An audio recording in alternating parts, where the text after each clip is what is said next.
And the last one is identity problems. IRC identifies three kinds of identity problems. Number 1, identities can conflict when an individual attempts to meet conflicting expectations. Number 2, identities can also be confusing in times of transition when the individual or others have difficulty merging observations into a coherent identity story.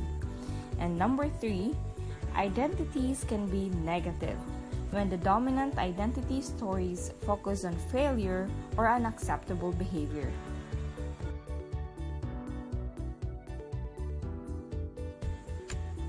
Now we will discuss the techniques of IRC, which falls into two categories: the narrative and behavioral techniques. Narrative techniques include listening to a retelling identity narratives in individual as well as couple and family formats. Using both written and oral methods, the counselor focuses on a client's word as well as on the structure and content of the story. Conversations are viewed as opportunities for becoming more familiar with dominant identity stories and also as spaces where new identity stories can emerge.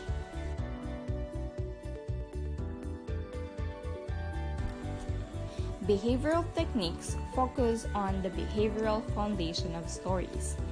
Problematic behaviors are identified and behavioral alternatives are explored to develop the plans for identity change. Once the behavioral goals are clear, clients can work to challenge a problematic story and create a desired story through action. For the last part of this video, we will discuss about the therapeutic process of identity renegotiation counseling, which typically follows a sequence consisting of the following stages: orientation, awareness building, negotiation training, and identity change. Orientation. During the orientation phase, the counselor begins with a narrative intake and case formulation process, noting stories that demonstrate plurality and multiplicity. The couple and family sessions are especially helpful. Stories that come out in this format are often more complex than those told in individual sessions.